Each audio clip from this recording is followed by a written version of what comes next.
Okay, good afternoon. It's 1 p.m. We have a couple of actions this afternoon regarding continuing the agency hearings. First, stop. Ted, do we have any opening comments from you? No. I appreciate that. What a shame. Okay, with that said, let's start with the Carroll County Public Library, addressing the impact of the minimum wage, salary compression caused by the increase in minimum wage. The library is requesting funding equal to the level planned for county staff in fiscal year 23. Good afternoon. Good afternoon. Good afternoon.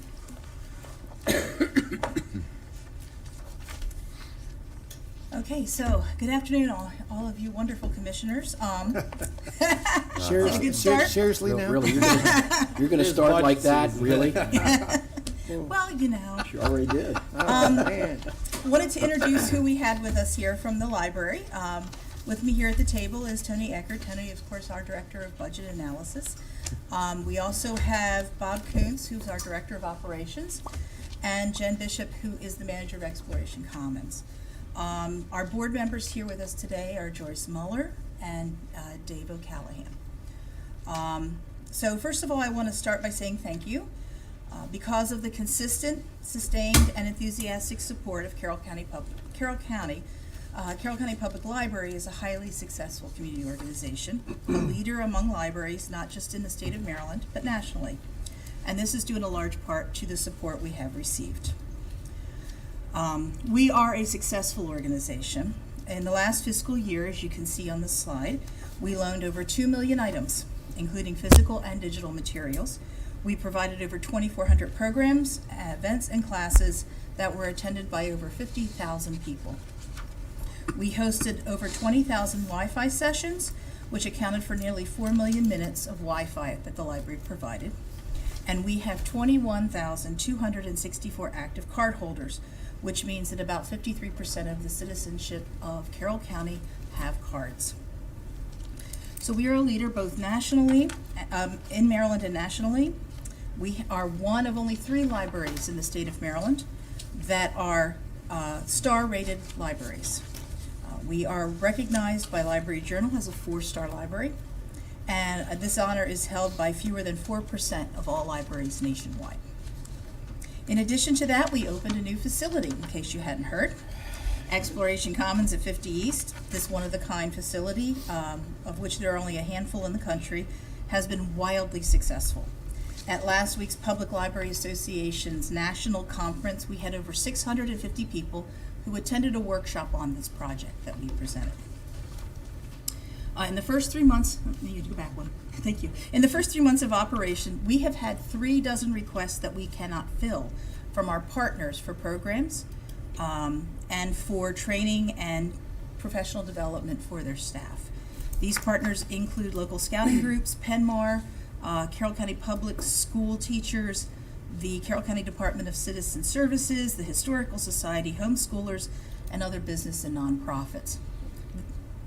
I'd see the food prep. That's my second favorite thing about cooking besides eating is the food prep. Is the food prep. All of these groups are asking for classes for their clients and training and professional development for staff, and we simply don't have the staff to accommodate these requests. In addition, the registration for public programs, the ones similar to what Commissioner Boucher just mentioned, those programs fill up in 3 minutes once registration opens. We have not the staff to add any more classes. And customers must wait over 2 weeks to attend the certification classes, which would allow them to use this equipment independently. In the first 3 months of operation, we have certified 79 individuals to use the equipment in Exploration Commons on their own. And we have about half the staffing level there that we do in one of our smaller branches in Finksburg. So just as a way of comparison. We have a wonderful staff who are accomplishing all these things. Some of the awards that they have been won are on the slide there. We've managed the day-by-day calendar. I believe all of you received one of those when they first came out. We had successful author visits, including a recent one by Brad Meltzer, which was a lot of fun, and we had 250 people who showed up for that one. We did an adult battle of the books, which somebody I think we all know may have won. And we have our student battle of the books starting up this Friday. One of the library's core values is that our staff members are leaders and risk takers, and as you can see, that's the case. This has allowed us to develop some incredible programs. Just like our citizens and the county, the economic climate of the last few years has meant that we have sometimes had to make do.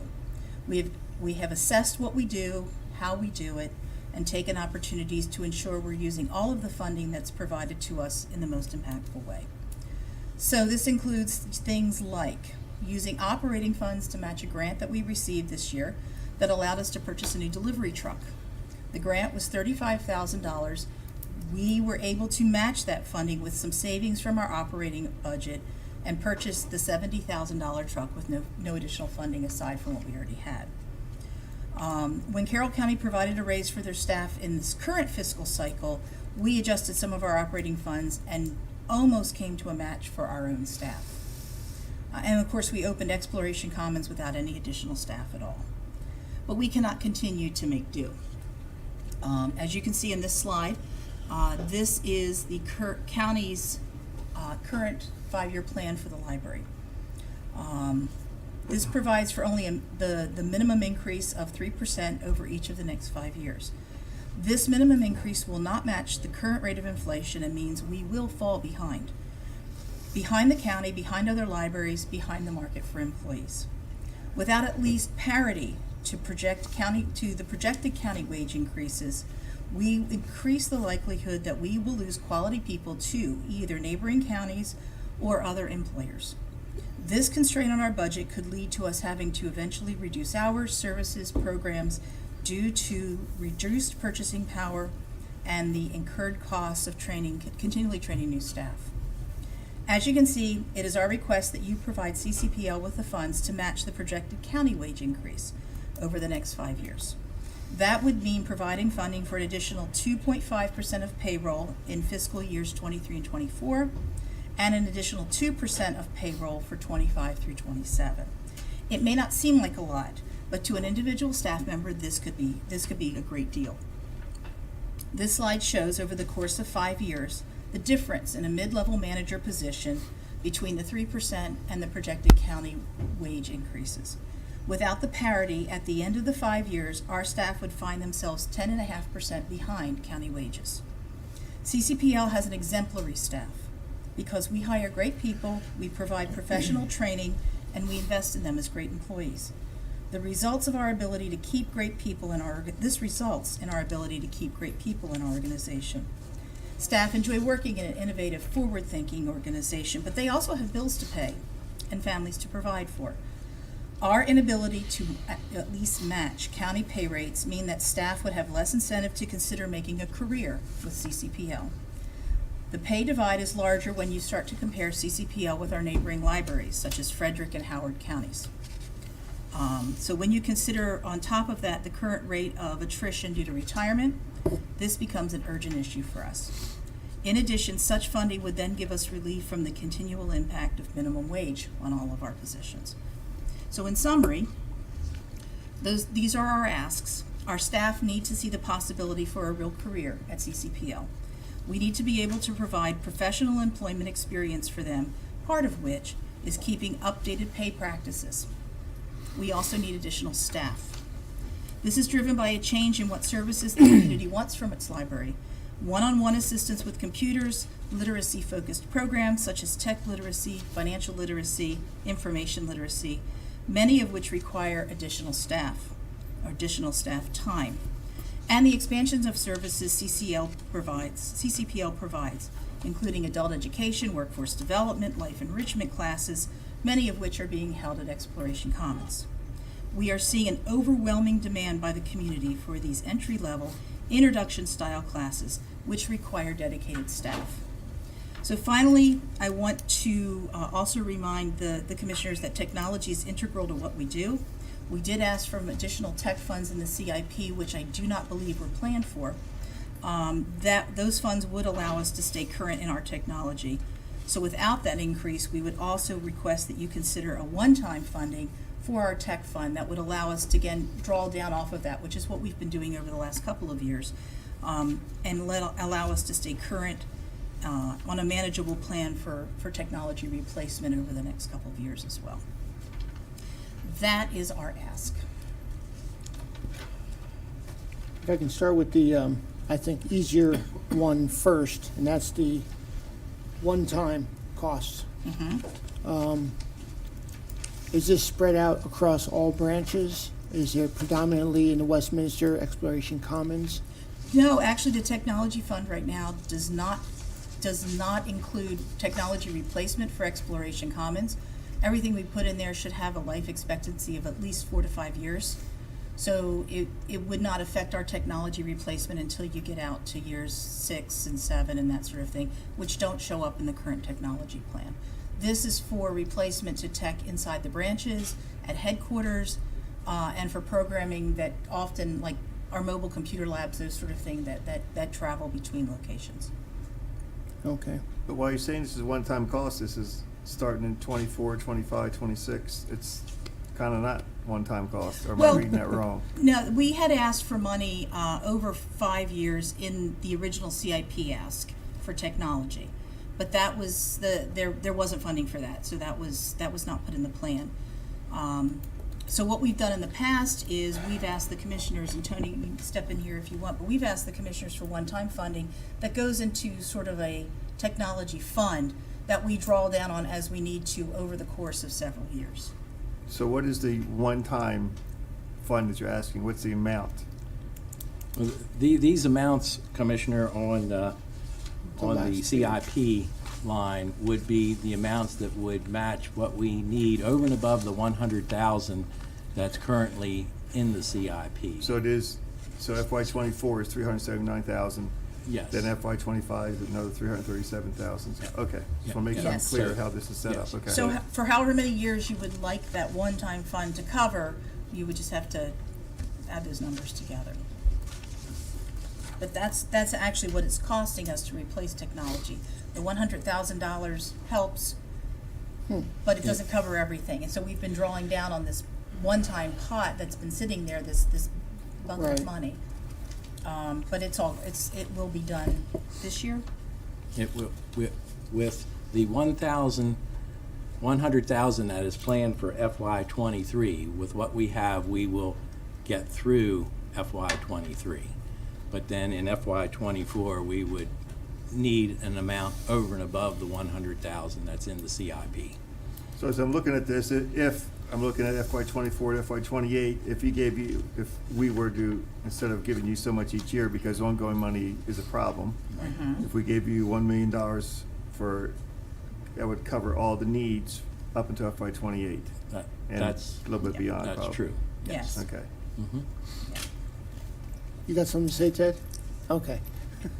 Does this have to be every year, or you could take just so much, 1 year or 2 years? For the technology fund, we replace technology on a 5-year schedule.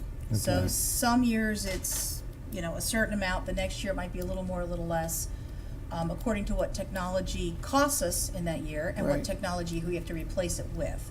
Okay. Because that always changes. So this is an estimation of what we believe it will cost over the 5 years, based upon the history of the last 5 years and what it's cost us there. We can fund year 27 very easily. We appreciate that. There's no realizing that way.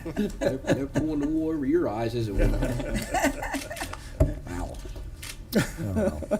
Like I said, we wanted to start with the easier one first, which is the one-time funds, the There you go. ongoing funds. You broke it into 3 separate categories. One was increasing the minimum wage. The other was what? There, The other, The 14,900 What? were legal. yeah, the minimum wage chart, Commissioner, that would show the minimum wage will increase for us in January of 2023. So there's really only a half-year impact to our budget in '23 for minimum wage.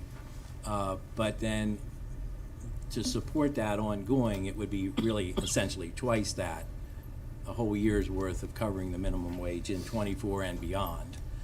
So those out-year increases go up 3% just to support the amount that essentially we need Okay. to support the ongoing costs.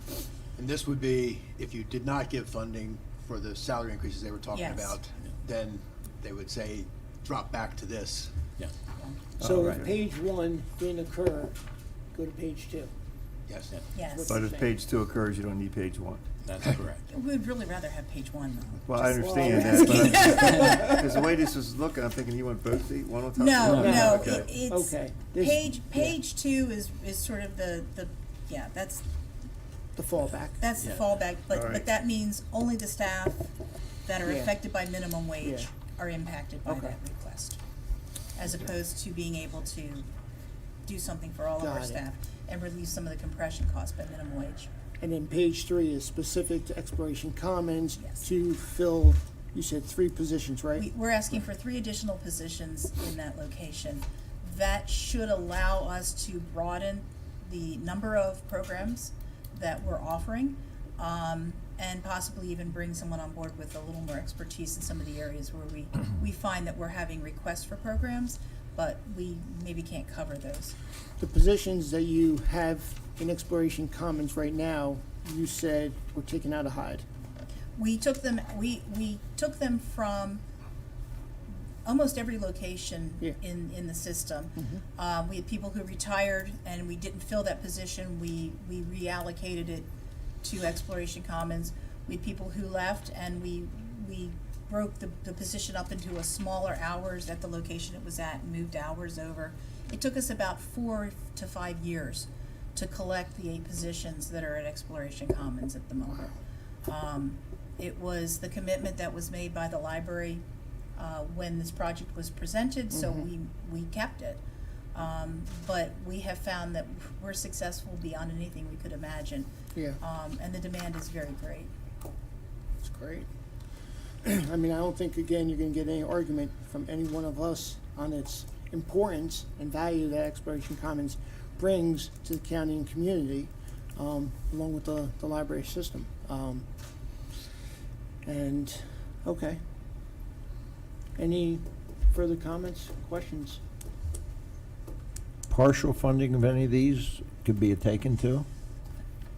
We would have, well, we wouldn't say no. I mean, But that would be, we would sort of have a prorated response to the requests that we've had at that point.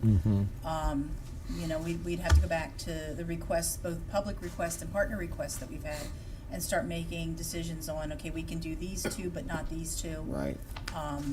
And that sort of thing. We anticipate that they're gonna get busier as the summer comes, because the CTC labs will shut down.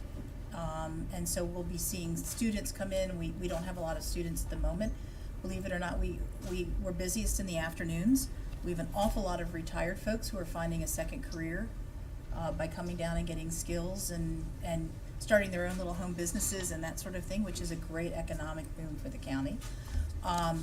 But yes, I wouldn't say no to that, but it's going to require us to make a metered response to both our partners and the public if all 3 positions aren't funded. Is Exploration Commons tied into our Workforce Development Corporation? We have been working with them. Actually, I would defer the complete answer to that question to Jen, because she's been the one in discussions with what used to be Burke. Yeah. I know she's back there. Thank you.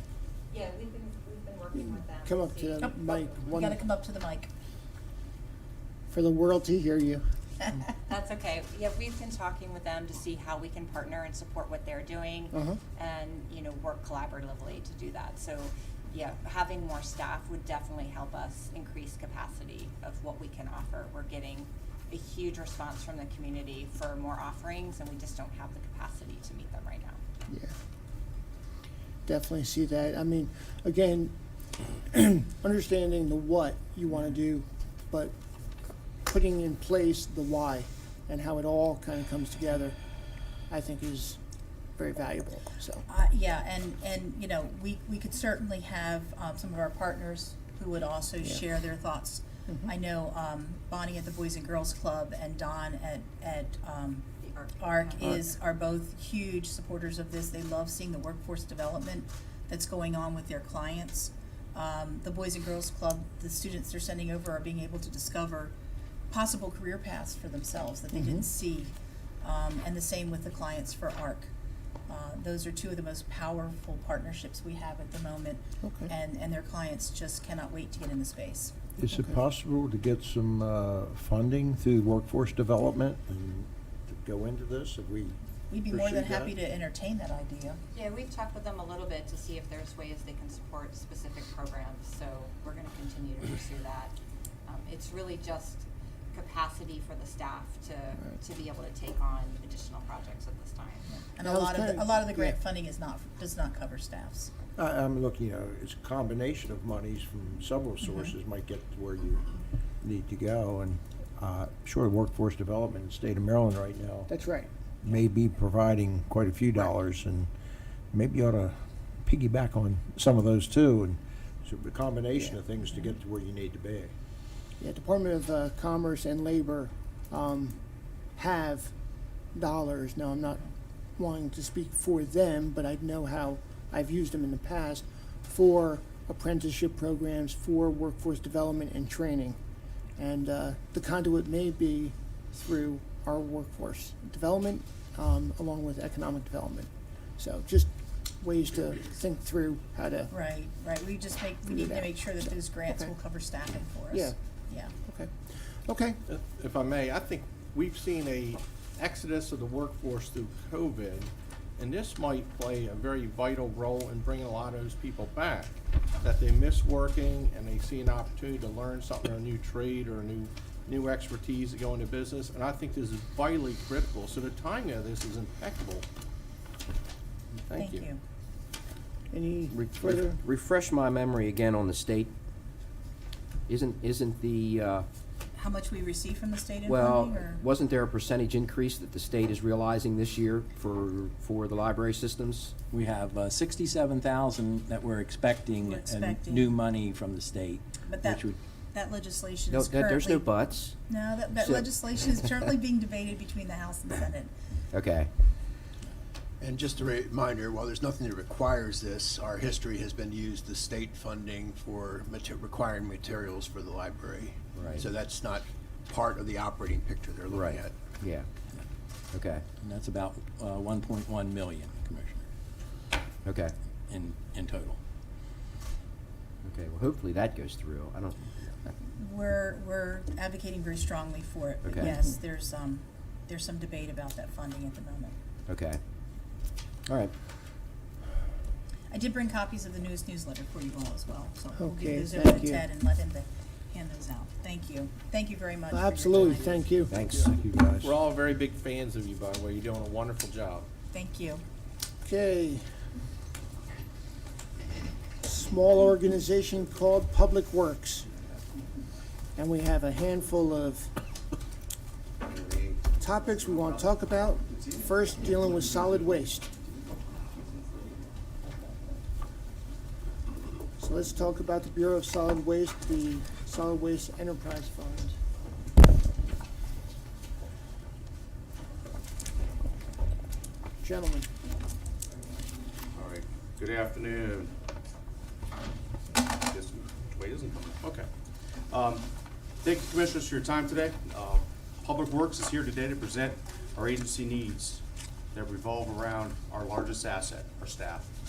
Today's request for positions were not included in the FY23 budget. While we all await the final recommendations from the Siegel study, Public Works staff levels remain below the levels necessary to maintain our infrastructure and expected levels of service.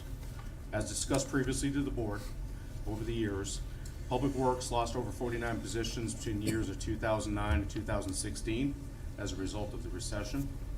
And we've been successful so far to get 15 of those positions back. across the 9 bureaus, but we struggle to keep up with the infrastructure that continues to grow. It should also be noted that with these reductions in personnel, there was no reduction in our services. Expectations from both the citizens and subsequent boards only continue to rise. We've identified some areas, primarily facilities, permits, inspections, and solid waste, where critical services will be impacted to remain at current levels. The requested positions are not about keeping up with the general maintenance and operation items. They're necessary for continued operation and to keep up with the compliance regulations with both local and state regulatory agencies. We'll start with our enterprise fund today, solid waste, then move into our general fund presentations. So let me introduce Cliff Engel. One more time, Jeff. What were those numbers of personnel? 2000, we lost 49 positions between 2009 and 2016 from the levels that we were at. 49 positions. And we've gained 15 back, and we keep track of all the charts from year to year where we kind of keep moving back up. But 3 of our recent positions have been, over those years, has been transit, plus we gained 2 when we took over the front desk security. So that would have been 18, but 15 is what we gained back, and a lot of those were down in roads, where we've had to build back up some of our crews over the years. And we thank you for those. Okay, good afternoon, Commissioners. Thank you for taking time today. In a few weeks, we will have an opportunity to review the proposed overall Solid Waste Enterprise Fund budget in depth. However, today we're here to present our request for 2 additional landfill equipment operators at Northern Landfill. And we believe these 2 positions are essential for adequate continuity of operations, especially given 2 planned changes that are included in the fiscal 23 budget, and we'll go over that shortly. But also to address ongoing needs in increasing backlog of work across all solid waste operations. Now, looking at fiscal 23, the first change that is planned that will have significant impact to our operations from an employee time, staffing, and cost perspective is the installation of a rain flap within cell 3. An example of a possible location is on the screen before you. As we previously discussed, the rain flap allows us to open 4 additional acres within cell 3. And basically, based on our airspace requirements, it is required to be put in, or will be needed to be put in here this year. However, with that 4 acres comes an additional 4.5 million gallons per year of leachate. So 4.5 million gallons or more, depending on how Mother Nature treats us, that we will have to haul away for disposal. That additional hauling alone will require at least 1,200 loads and 1,800 equipment operator hours to perform. When we take into account that an equipment operator or foreman, which the foremen also are there to take over all the duties of an equipment operator, an equipment operator is actually available about 1,850 hours a year once you take into account all the leave. So that extra leachate hauling alone will require just about an additional 1 full-time employee's worth of hours. Hauling the total projected 12 million gallons of leachate that we'll see, and for reference this year we're about 7.5 million gallons. That'll take about 4,800 equipment operator hours or 3 full-time employees worth of time. So essentially, with 3 employees worth of time out of the 8 that we have on staff, that leaves 5 to do everything else that we have at Northern Landfill, plus at our 4 closed facilities. Now, with the addition to the increase in leachate hauling, the second change coming is an increase in landfill tons from 12,500 a year to 27,000 tons per year. This change is going to add at least 50 days of landfilling to the operational calendar during fiscal 23. That's about twice of what we're doing during fiscal 22. Landfilling typically requires 3 equipment operators or employees be committed to the task, resulting in at least 1,500 additional operator hours just to cover those extra 50 plus days. Now, oftentimes during landfilling and other times as well, but oftentimes while we've been landfilling, because we have to struggle to find 3 to staff, our solid waste manager, Dwight, also always frequently finds himself filling in for the equipment operators, and Dwight's in the audience today. It's not uncommon for him to spend 20 to 25% of his time in equipment. Although he does a great job, but he makes for a very expensive equipment operator. So between the leachate hauling and the increased landfilling days, we will need to cover at least 3,300 hours of additional employee time. I have a question for you then. Sure. On the days where we're not landfilling, where are the people that are doing the landfilling, what are they doing then? Okay, and we have some duties and responsibilities in a subsequent slide, but basically, it's everything from managing the yard waste operation, hauling containers, internally on the site from the 2 homeowner use areas. We have the 4 landfills, 4 closed sites that we have to maintain. A myriad of responsibilities. And that's if everybody's there. And that's where the 1,856 hours comes from. Full-time employee is 2,080 hours. But the leave time is significant that's available to them, and they take it. Overtime is also, for whatever reason, very difficult to give away. And it's a 6-day-a-week operation, opening at, they arrive there at 6:30 in the morning, and we have different shifts that go out through the day. So there are some other times of the day we're not fully staffed because we don't close, and they're not out of there at 4:30 in the afternoon. Plus you add in Saturdays. During the week, there is only Tuesday, Wednesday, Thursday, Friday are the only days that we have a full 8-hour staff. Again, if no one's on leave. And it's only for about 6.5 hours each of those days, 6 hours and 45 minutes each of those days. That's where the bulk of what we do from a leachate perspective gets handled, and other things off-site. So Monday, it's 4 employees, unless somebody comes in on overtime or Dwight hops in equipment. On Saturday, it's 4 employees. Are you So- sure sewage line wouldn't be cheaper? That was proposed back some years ago. The Board of Commissioners made the decision with discussions with the City of Westminster, but the Board of Commissioners made the decision back, I believe it was 59th Board, if I'm correct, to invest the money in the treatment facility at Westminster's wastewater treatment plant, and chose not to build a treatment facility on site at the landfill and a pump station. But wasn't that Sure, with we the, should revisit that. wasn't that with the ultimate plan of piping it to there? Or am I mistaken? All right. No, everything that goes through right now, so the Yes, you're mistaken. Okay, Yeah, we never talked about that. okay. That was before me, I'm just trying to figure this out. Yeah. Should we revisit it? I mean, or is it not? when you look at the number of hours we have to spend hauling, the liability, the risk of all of these trucks going back, up and down, we're between Westminster's facility, we also haul to, also to Baltimore County, to one of their drop-off locations that we have permission to drop off to. We have a lot of time on the road. And it is, but it's always been an investment. It was, at the time, the decision was to put, at the time, the project was only $3.8 million. The project, I think, ended off in north of $7 million, if I'm correct, Ted. I don't know if you, it was north of 7. Yeah, so it was invest the money in a treatment facility and pump station on site, or invest the money at Westminster's facility, because we also take in all of the haulers of septic from the county. So just as we're supposed to supply a place for everybody to dispose of waste in the county, we're also obligated to have a place for all the septic haulers to come to within the county. And that was, Westminster's always been the site that we've had that attached to. And the landfill operators as well, not only do they haul the leachate, but we also service many of the other departments within the county. And we're often working, doing sludge hauling or other hauling for utilities, and we're taking containers to different events.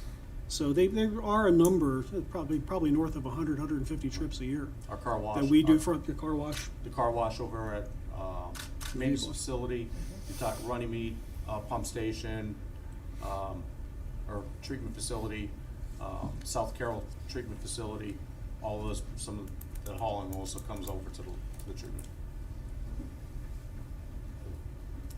And for what it's worth, a design for a leachate line was in the original design plans for that facility in 1985. It was just never pursued. Will it be included in the forthcoming report potentially for the redesign of the complex? It can be. Is it something we requested or It is just? it's something we will continue to request that to be in the budget, to be looked at as part of our master plan, because we do acknowledge the risk associated in the cost for hauling. Yeah, the cost analysis sounds like potentially it'd be in our favor to have the pipe with less exposure to liability and the maintenance and the trucks. Okay, I wouldn't jump to trying to judge what's going to be less Okay. expensive here. Getting a pipeline from the landfill to the septic facility, you're not just running it through an open field. This would be a very complicated thing. The manhole that we would tie into is up near, across from Tractor Supply, not far away from where the state police are at. So it's about a mile, give or take a little bit, of line to go in. We don't have to run it all the way up, 7 miles up to the treatment plant. Or should not need to run it 7 miles up to the treatment plant. I'll qualify my response. Then you would also need a pumping station, Yes, right? or at least one. Yeah, there's an entire infrastructure that would have to be in place that we are not designed with right now. I remember those discussions. There was also some challenges with thinking that the diameter of that pipe that's currently in there wouldn't be sufficient. We looked at There it- is no current pipe into that manhole, though. I thought that, okay. There's a That'd design be a for high it. Something pressure they were system? talking Yeah. about, and I can't remember. You know, That's been a while. Right. It was something that if that's something the current board at the time, when the study's complete, wants to pursue and look into, we'll have to collaborate with the city of Westminster, look at all their infrastructure, have, the engineers go out and look and perform,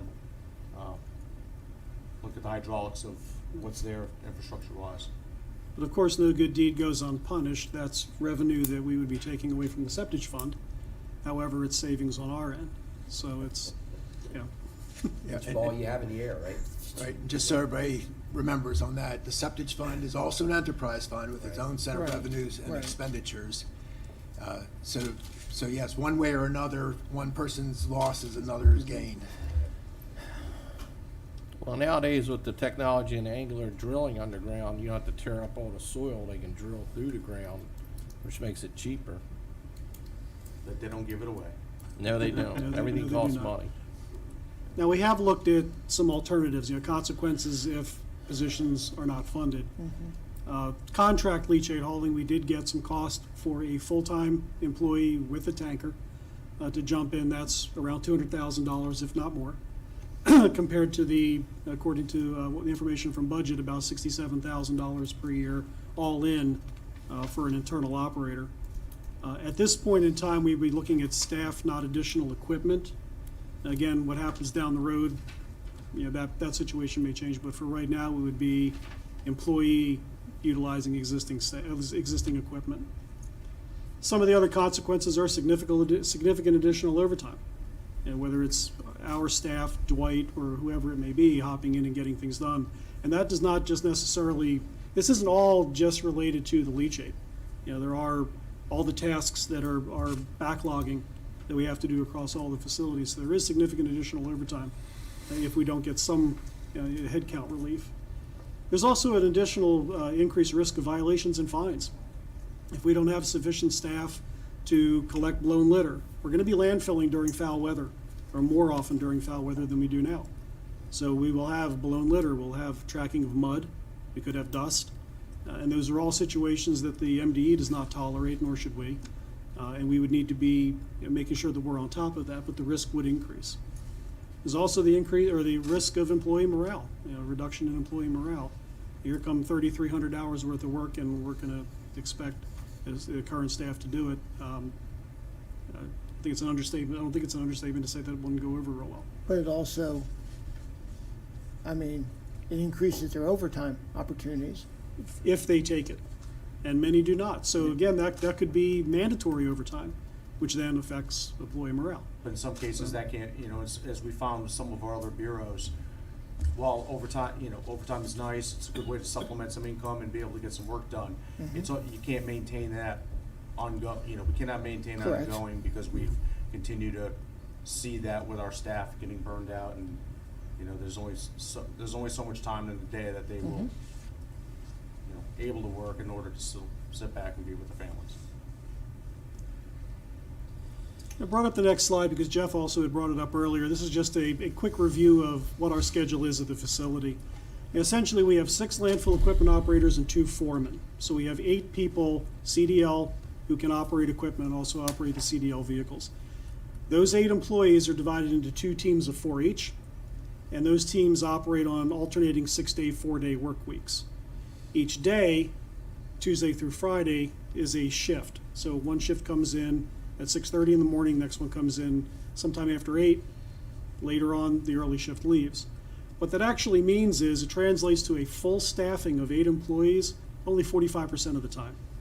So 55% of the time, base schedule, 55% of the time we only have 4 employees, 4 equipment operator type employees who are available.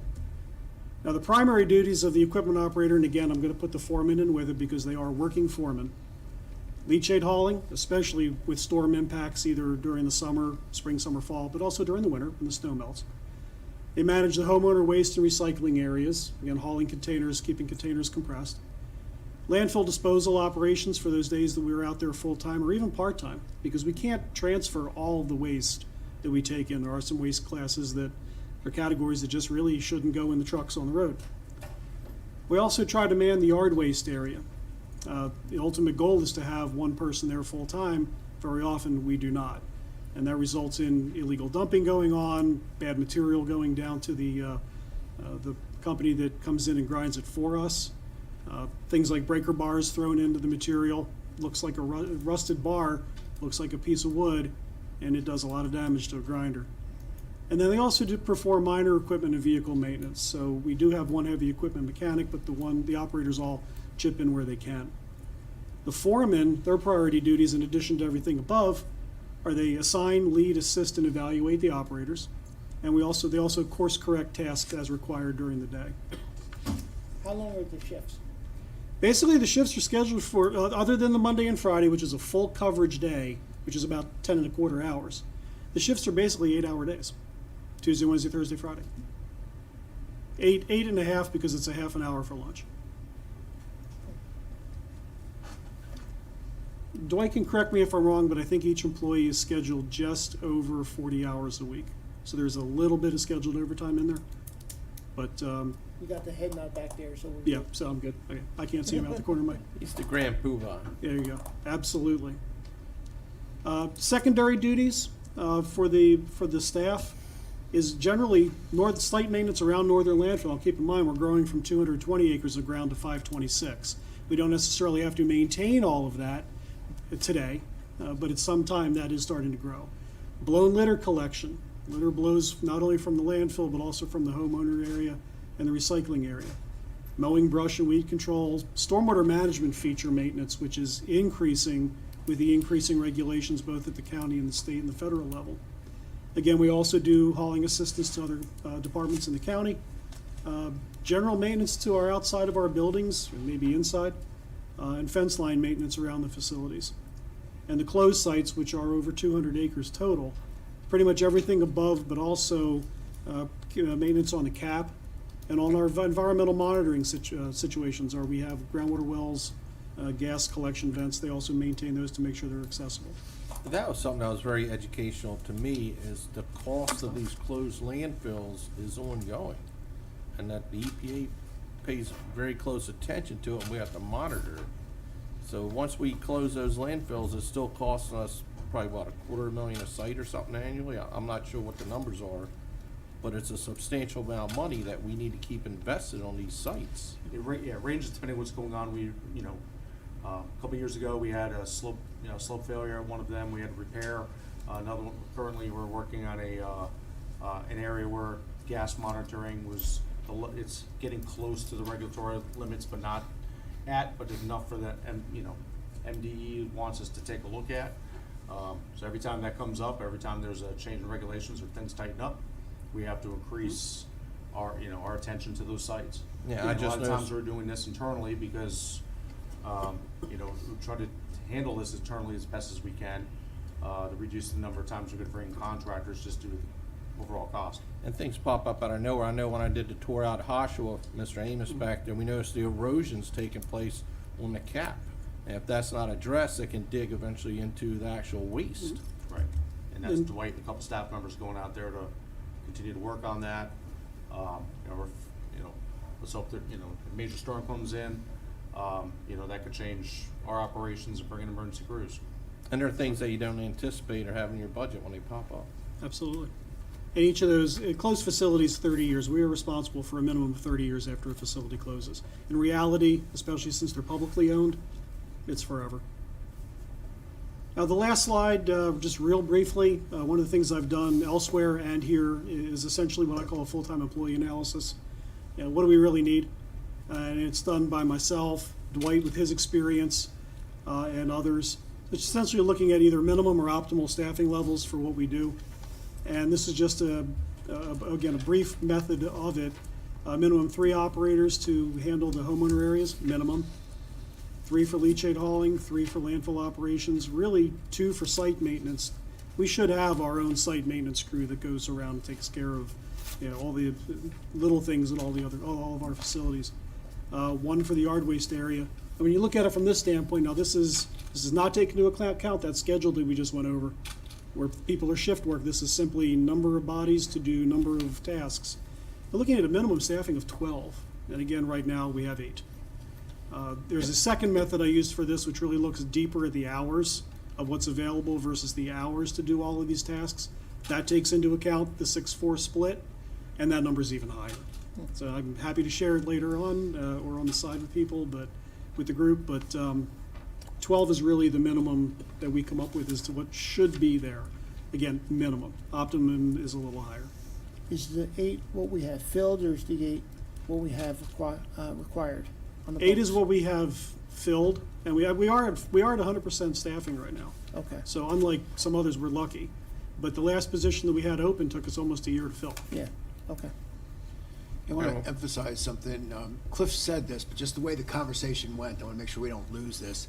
He talked a lot about things that are going to add pressure, but even without that, there's concern about staffing. You might remember over the last couple of years when we were talking about possible solutions for the solid waste fund. We talked a lot about you can't fix it by cutting staffing. Our worry is we don't have enough staffing. So that was a starting point. And I'll say it's more efficient to pay a full-time or part-time employee than to pay a full-time employee overtime, because overtime is an inefficient way of paying someone. As a businessman, I try to avoid it. I'd rather have the staffing necessary not to make people work over. And I think if you also heard from some of the other folks that have been in agency hearings, it's also far more cheaper than contracting out. Right. If it was some temporary aspects of the business, overtime will work in that scenario than trying to onboard, et cetera. But on the backside of it, right now, these are just ongoing operational, keeping up just general operations. And, I give Dwight so much credit, keeping up with it day in and day out.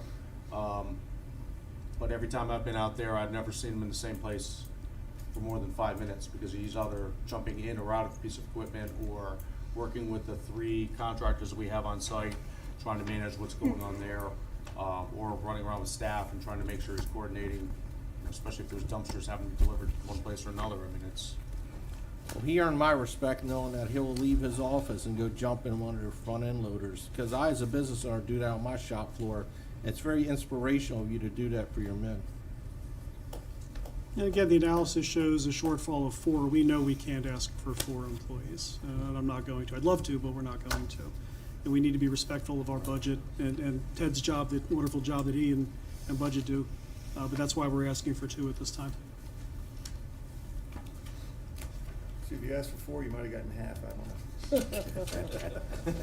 The thought crossed my mind. Yeah, we thought about that strategy. Believe me, the thought crossed my mind. You had one I'm more also slide? not a great, back and forth negotiator. It's, Is there one more slide in your deck? that last one that's on there, and again, for future discussion, it's just a kind of a color pictorial of how those shifts at the landfill play out with employee coverage.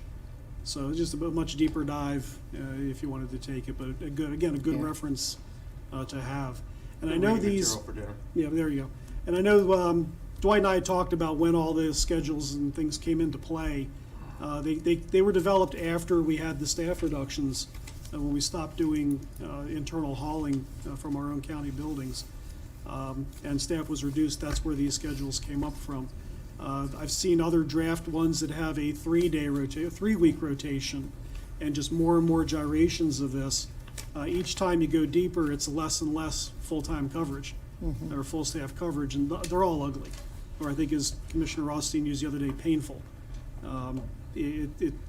This really, with the scheduling, is the best one that we looked at 410s, rotating different Yeah. things, and none of them were pretty.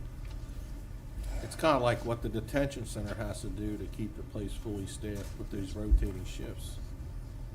Yep. And we have that within the water plant, we have that 911, just trying to keep those dynamic schedules moving. We've gone through lots of shifts, haven't we? Yeah. All right, any other questions for Cliff with solid waste? No, a lot of information to chew on. Appreciate it. Appreciate your time, thank you. Thank you, Cliff. That's all you need? Oh, no. So let's turn to facilities. Contracting services, detention center. I have Jason Green, Deputy Director, and Justin Magano, Bureau Chief of Facilities. Good afternoon, Commissioners. For the purpose of this discussion, we're excluding the college campus and staff specifically reporting to that site each day. Facilities building maintenance staff consists of 22 working positions, of which 3 are currently vacant. The Bureau is responsible for 53 county sites that include 68 structures, with each structure containing a vast network of building components and equipment that require maintenance, repair, and replacement during their life cycle. Additionally, the county has 14 rental housing units that periodically require our team to perform maintenance or make an emergency repair. The Bureau is continually strained and falling behind on routine maintenance obligations and preventative maintenance schedules due to their current workload. This has led to a backlog of work and the inability to plan projects effectively, thereby leading to an organization increasingly reacting to breakdowns and emergency calls. As buildings continue to age, additional workers are needed to properly maintain each site. We do recognize that some time is lost within current operations, due to travel between buildings, FMLA leave, injury, weather-related events such as snow removal, and paid leave. It is also noted that the county is actively adding buildings to its inventory: Penmar, Charles Carroll, and the State's Attorney Building. While North Carroll was sold, we are required under the sheriff's lease agreement to continue maintaining portions of that building's infrastructure for the space they occupy. We are looking at 2 alternatives. Continue to reduce and neglect preventative maintenance strategies so resources can be diverted to reacting to emergencies, which will lead to building components and equipment degrading at a much more rapid pace, or hire the personnel needed to ensure buildings and components operate at their optimal performance, thereby reducing short and long-term costs, while also ensuring healthy and safe work environments for all county staff, limit facilities staff burnout, and provide minimal interruption to the workplace. I want to highlight the added stress to staff and operations that these staff deficiencies cause, which is unmanageable and cannot be maintained. We are asking too much of this Bureau, and the ever-increasing demands on staff due to the current staffing shortages is not sustainable. Over the last 2 years, staff have answered the call in dealing with extra work associated with COVID-19 projects, all while attempting to keep up with their normal maintenance responsibilities. We now find ourselves with FRF funding that has resulted in more projects to complete and more to maintain. The maintenance of county assets will occur, either proactively or reactively. The choice is which avenue is in the best interest of staff, the overall operations, and the county financially. Staff records indicate that prior to the recession of 2008, we had 62 funded positions in facilities. Today, we have 60. Given these challenges and our choices, we propose the following: privatizing a portion of maintenance services in the detention center, adding 2 HVAC positions, adding one electrical position, and adding a carpenter position or upgrade a maintenance tech position to this level of trade worker. I've provided specific information related to each position request prior to this hearing, and Justin and I are here to answer any questions you may have regarding that documentation. You mentioned 62 to 60? 62 structures. Oh, I'm sorry, 68 structures. No, positions, I apologize. I'm sorry. How many positions to what It was position? 62 funded positions prior to 2008. We now currently have 60 funded positions And that's grounds, HVAC, mechanics. So you lost 2 positions. since 2008, You correct? have more buildings. Didn't we add 2 when we took over North Carroll? We added a custodial position, we added 1 maintenance position, and 1 grounds position. And what happened to them? The custodial position is currently located over at the Workforce Development Building. The maintenance tech position and the grounds position have been absorbed. Now, keep in mind, we are still maintaining certain portions of North Carroll High School with regards to the sheriff's lease space. So that technician is also being used at that space, continues to be used at that space. And we continue to open up more parks, more pathways, more walkways, other facilities, and every time we obtain additional ground or continue to maintain, operate it, or gain it, that's just increasing to what we have to maintain. Yeah, but I mean, building the argument going from 62 to 60 is kind of difficult, to build a valid argument on. If it was a loss of 30, 40%, 20, I mean, that's different. We're also talking 14 years of growth of our infrastructure. I understand. Yeah. Right. Of More which, facility. And. Yeah, I wasn't- understand the and I wasn't here- facilities. right, and I wasn't here at the time, but, we continue to, we've never been ahead, Right. and it seems like Okay. we continue to still fall behind. We never got to the point, and we do hire a lot more contractors than we have in the past. Yep. We rely on, Johnson Controls, to backfill a lot of what we're not able to do. We rely on some contractors for some grounds that we're not able Yeah. to continue to maintain. The detention center as an example, that's been brought up is, there's somebody out there, and we have HVAC technicians, every time, somebody throws something down a drain, our HVAC, technicians are the ones cleaning the drains. I get you. I will say, keep in mind, it's 22 positions that are specifically rated to buildings. Right. The other side of the shop is specifically outside grounds work, taking care of the outside of the building. So we have 22 members of our staff that are focused on 68 buildings themselves, the maintenance of the buildings themselves. And how, out of that 22 positions, how many have you lost since 2006 or whatever? Yeah. Well, we're currently down 3 positions You're right now. down 3 positions. Yes, we are. Okay. And Are the you 3 talking about authorized positions, or are you talking about filled positions? Filled Yeah. positions. filled positions. Okay. You aren't in the same Yeah, place. so now we're talking apples and oranges. Yeah, So let's talk required. Yeah, the not two filled. positions that you're talking about that were down since 2008, I don't know whether they are specifically mechanical Okay. positions, building positions, or grounds Yeah, positions. so I think getting clarity on the required positions is important, as we move forward. The other thing you mentioned was FRF funding, and it was almost like you were saying that we're applying FRF funding for projects, and we almost shouldn't be applying those funding for those projects because you don't have the manpower to complete those projects. Well, again, any additional infrastructure we add to buildings increases maintenance. So if you add a HVAC system to a building such as the historical jail, that's additional maintenance that we will have to react to. So what we may end up having to do is look at FRF funding to be used for projects that we know we can maintain in the next few years. It's one of those things when, again, I use my past experience. When I ran an installation, and they said, we want to put this massive data center, on your installation. The last thing I want to do was say I didn't have the infrastructure to support that data center, because then they wouldn't put it there. So we worked very hard not to say that and ensure the infrastructure was there, and they put the data center. Right, and Yeah, I that's- think, So I'm just saying, if there's Yeah. projects that FRF funding is going to be used for, and you're telling me you do not have the infrastructure, in other words, the manpower required to do it, then why do I want to put that project there as opposed to putting it into other priorities where I know that there is infrastructure and manpower? Yes, some of the projects for FR funding are directly related to COVID, and I'll use the Business Employment Resource Center. We have window air conditioning units over there. We don't really have a centralized air conditioning system throughout the whole facility.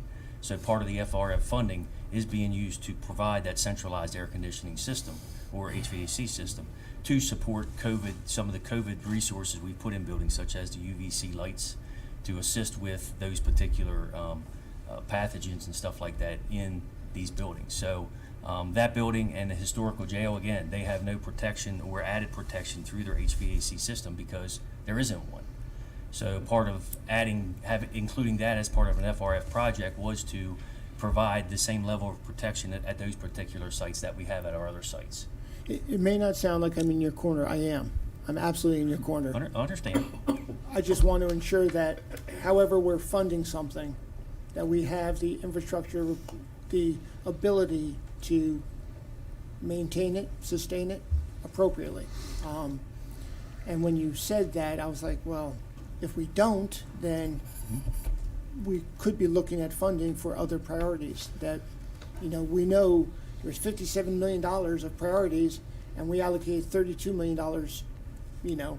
well, we may want to revisit the other $15 million of priorities. Right. Yeah, I'm sorry. This is something that we've struggled with in the facilities for a long time. There, Yeah. As we've went through different budget process with adding parks or adding buildings, the back end of that is we have to mow them and we have to maintain them. That's right. And unfortunately, we've been hamstrung in some cases where everybody likes the nice park, everybody likes the nice building, but they forget about the back end That's part. right. And those particular things haven't been looked at in years, and we just can never catch up. There was a program previous boards, where if we added so many square footage of buildings, there would be add an FTE to our maintenance staff. If you add so many acreage of land for parks, we need additional FTEs and equipment for the grounds. If we add so many vehicles, if the sheriff sits back and adds another 30 vehicles to his fleet,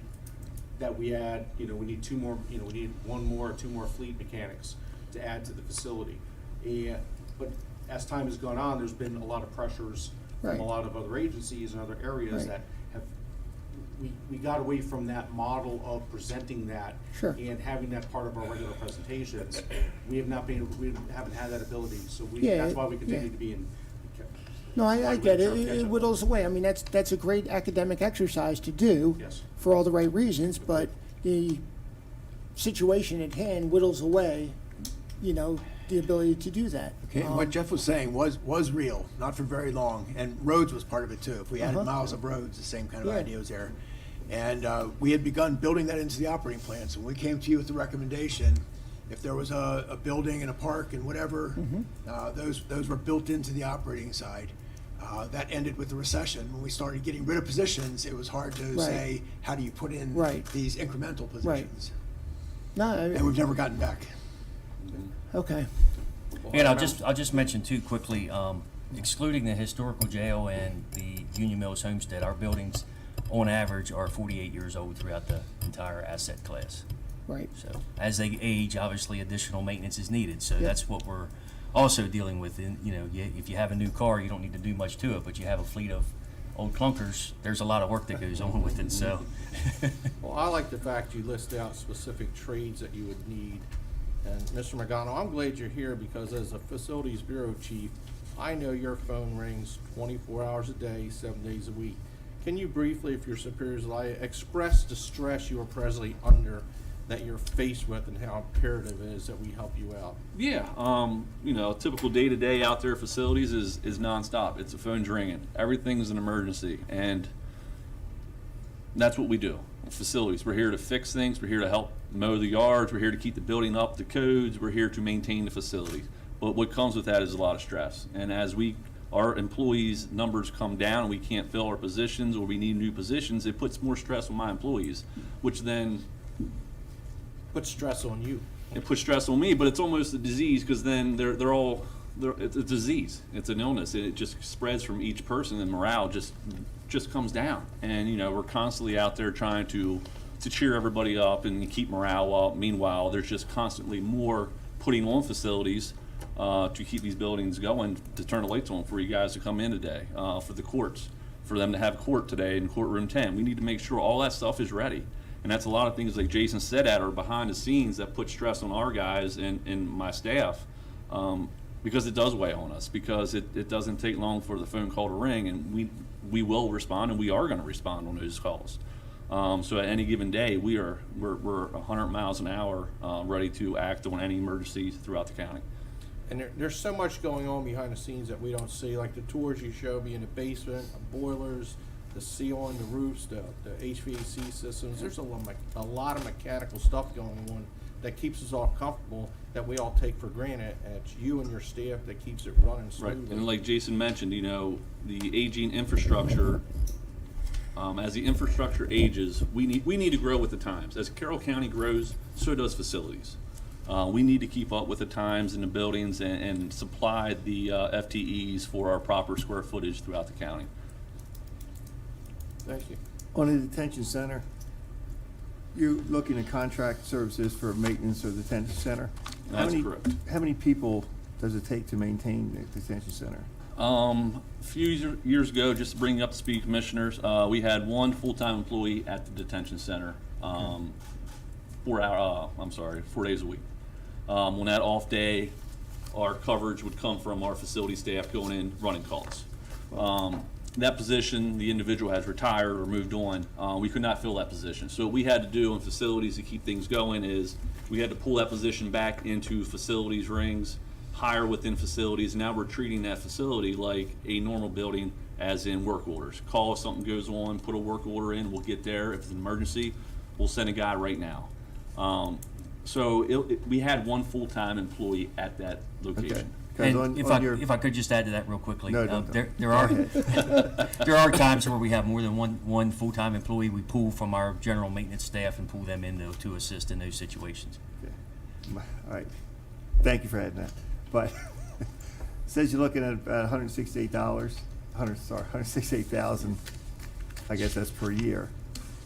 If I'm looking at what we're paying for 2 HVAC positions at $149, wouldn't it be more economical to put 2 more full-time positions in? And then you could work on the detention center and have them available for other work as well when the detention center didn't require them. Because my thinking is that if we're paying this for a detention center, these people are only going to be working on the detention center, and you can't pull them anywhere else because they're not actually our people. That's correct. So then why we go looking at a contract when I'm looking, and correct me if I'm wrong, wouldn't 2 more positions be better served the county? That's certainly an option. We've discussed that before.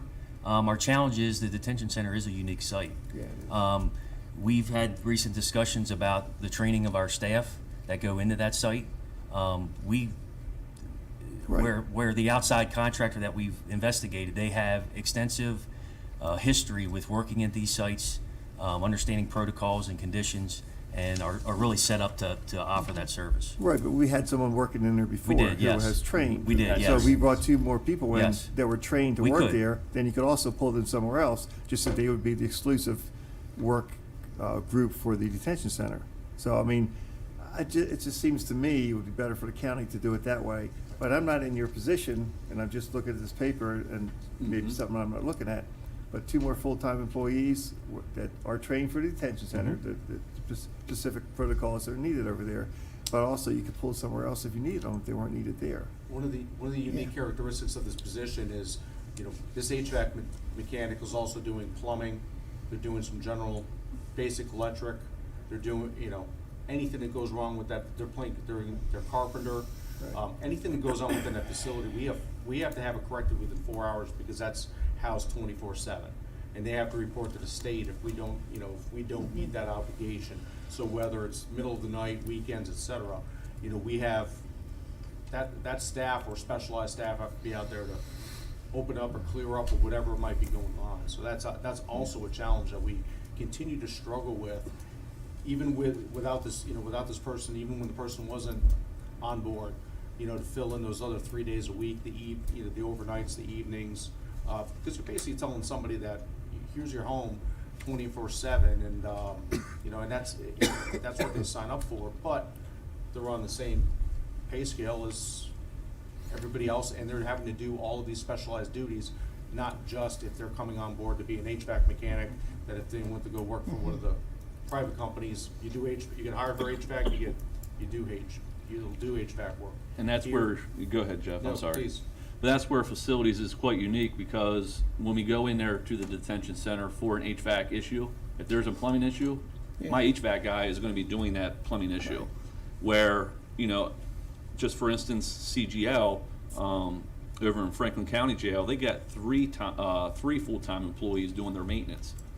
Do they need 3 employees? Probably, because their HVAC guy is not gonna wanna do the plumbing position, nor the plumber is gonna know HVAC. Where we, as facilities, we have it all under our umbrella, and we can utilize our guys a little bit more.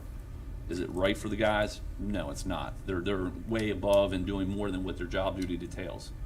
You're hired as an HVAC guy, now you're gonna expect to go and run a snake at the detention center for plumbing. Is that fair for the HVAC position? Not really. Yeah, I think it's something certainly to explore. There are would be some valid arguments to, as what you're saying, replace that contractor with 2 more positions and have them diversified. I think we'd have to look at, posting them at a different level of pay scale that we do our normal HVAC because of where they're working and the training that's involved with that. But that could be an option. Yeah, I think there's validity to that as well, pooling folks, and then also looking at train-the-trainer type of efforts in building kind of these cluster teams, to do a whole lot. Now I'm going to ask you a totally unfair question. How would you prioritize the list you've given us so far? Well, we kind of knew You're that. right. That is the. It's totally unfair. That is I an know unfair that. question. Thanks for asking. We appreciate that. We'll like to defer that to another time. Like maybe April the 10th or something, Jeff, or, yeah.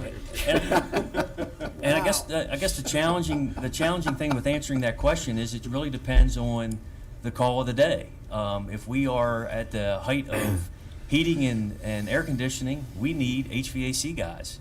If we get those things settled out and systems running optimally, then we may only have electrical issues. So we're trying to get to a point where, again, we're proactive in fixing things and doing our PMs and catching these things early, so we're not reactive. So you're saying a little for all, if we can do that. Yeah, if we can say that. Yeah, Between now and May 31st, right. we got to make decisions. Where would you help us prioritize with all that you've given us? I mean, Some of it's going to come down to a level of what will the Board of Commissioners accept as a new level of service. Are you okay with if priorities of other buildings, where we can't get to all the buildings, are there some buildings that you may accept us having to close temporarily because we can't get to all the sites? If we continue on the pace that we're going, or is it is the detention center? Is it acceptable by for all that, if the detention center, we can't put all the efforts into the detention center because there's say the HVAC in this room went out during open session, that we're gonna be here or within the courts to try to keep the courts open. This is where we're challenged with what are the priorities, because we continue, everything's a priority, nothing's been taken off the list of saying, if we can't get to this, we're okay with this level of service. We're okay with, I know Celine's gonna say, my text will go off in a moment. What if I had to sit back and close a senior center because we don't have the staff to get over there to work on their HVAC, get their HVAC system because something at the courts took priority. Okay, that's somewhat fair. And also, we gotta keep in mind too, the detention center, it's a housing unit. So if the heat goes down and the air conditioning goes up, commissioners, we gotta jump on it because they have rights over there and we gotta go and support the comfort for the inmates. So, and that is high on our priority. Yep. If that was one of the things that I could say would make facilities a better organization, I would say yes. That resource over there takes a lot of our times, A lot of my guys, they don't enjoy going into the detention center. I don't know who does. I was gonna say, that's. So, every time they get a work order to go in there, Well, there obviously shoots their somebody morale, does. there shoots For their a short attitude. visit. And it would just be a big help to get this passed to support our needs and facilities to look forward and move forward with the county at these buildings. Thank you, guys. That was a very good political answer. You've been trained well. So, You can run for office. No, I want to go back to what Jeff said. I don't believe that is a political answer. I believe that is a very serious, real answer. Yeah, to it what was, happened. it was. They were. He's playing. No, but this is important, because this is something I've been talking about with you all for years now. Jeff mentioned a little bit earlier, we made significant reductions in positions without ever reducing our expectations for what services we're going to provide or what levels of service we're going to provide. And in fact, we've added services over those years. And when we thought we just needed to get through a year, that might have been okay, but we've been at it for 12 years now. And there was never any way it was reasonable to think we could do this for 12 years. So what you're hearing is one agency's, a big one, but one agency's saying, this is the way it's hitting us. And I'm glad they're talking about this now, because part of the difficulty I think we faced in deciding what to do about these things is people will come to you and not say these things because they don't want to sound like they're whining, they don't want to sound like they're complaining, they want to look like they're doing a good job. That leaves you to say, well, I didn't hear any complaints, so everything must be okay. But that doesn't mean it's okay. And that's what you're hearing now. And it's true in other places too. This is not just about Public Works. This is about all of your agencies. I wouldn't expect anything different. That we're having this very candid, open conversation. I mean, if we didn't, it really would be a disservice to our community. So, I mean, that's at the end of the day.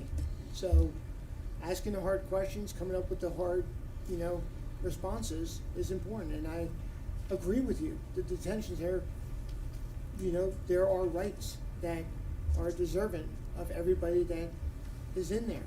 And that would be the highest priority. But you're, looking at us on the laundry list, 1 through N list of priorities.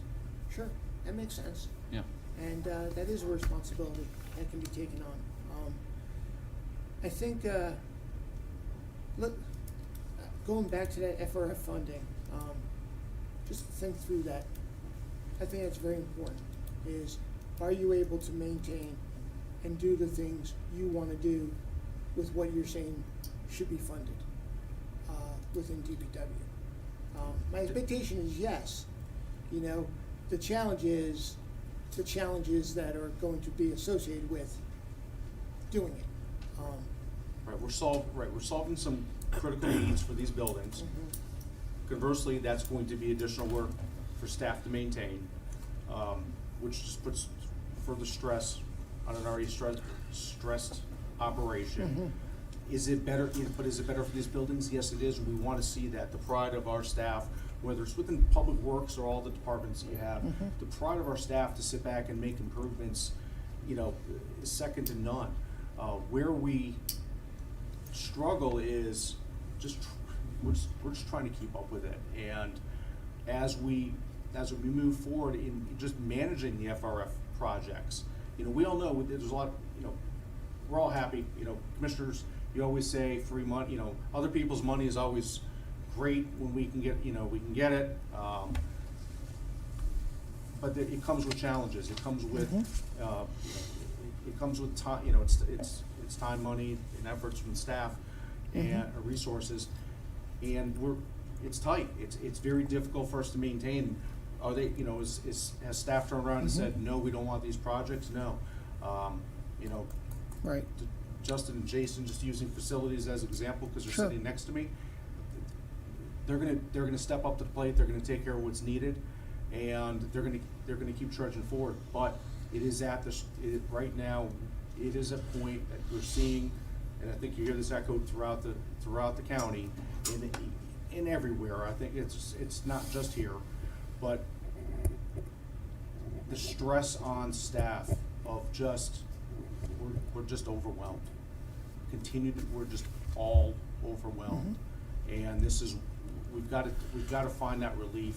We hope, Siegel study, when you all, is to help take some of the pressure off to be able to backfill some of these positions, but also allow us to be competitive in the market, to be able to fill these positions and to be able to have these positions at our disposal so we can continue to maintain to the level which the expectations that both the citizens and yourselves have on, for us.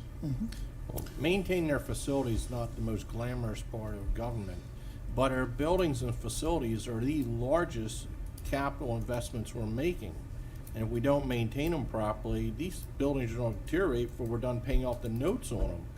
It'd be the equivalent of someone buying a real nice car, they love it, but they never take it to the mechanic, get the oil change, and that breaks down before they finish paying it off. It's the behind the scenes things between roads, facilities, fleet. It's the things that happen behind the scenes that keep everything going. A lot of times it's a thankless job, and that's what we all signed up for, is to serve the community, serve But the board. don't ever think it's unseen. Every one of us up here knows, and every one of us sees it, We do and appreciate has it. that level of appreciation, without any doubt, every one of us.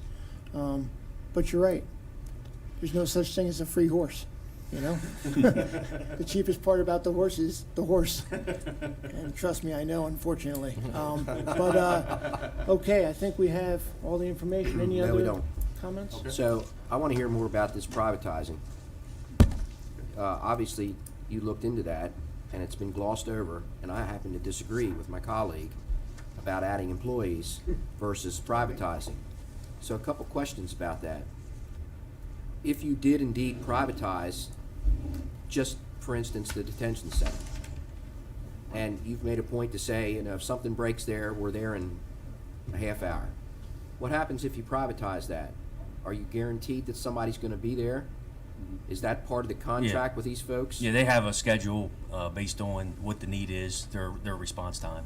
Can be Okay. same day, within the hour, within 4 hours. It's a schedule. Okay. And that would all be worked out. We did Okay. talk to the sheriff about this. They are supportive of the concept. They actually reached out to the vendor that we initially researched Okay. and got very positive feedback from one of the other jurisdictions that use them. So all those details will be worked out with the sheriff's office and the detention center staff to make sure that all their needs are met in accordance with their standards and what they Okay. see needing. Does this Because- vendor have a bench of employees to pull off of? Yeah, they, they do a lot of sites in Baltimore City. They have some sites in Baltimore County. There's several sites in Pennsylvania. They're actually based out of Atlanta, Georgia. But again, this would have to go out to bid, and we'd have to see what the bids are, but we'd make sure that those specifications that the sheriff lays out are included in the bid documents if we go down that path. I just want to make sure we don't hire a vendor that's one-man operation. No, All right, good. no. No, they've worked in all 50 states, including 20 countries. Right now, down in Baltimore City, they got 20 employees at 5 facilities. They have 10 employees at 5 locations in Jessup, Maryland. Okay. So all that would be worked out. But that was one of the questions I had for CGL is if we have one full-time employee at the detention center and there's an issue that comes up where it takes 2 employees to do it, what they would actually do is pull from their facility down in Baltimore to come up to assist this employee up here with that project. Okay. That's reassuring. That's where I was going with that. Yeah. Because it seems to me, and I'm not the best with math, but it seems to me that's the cheaper way here, because you don't have recurring cost with employees.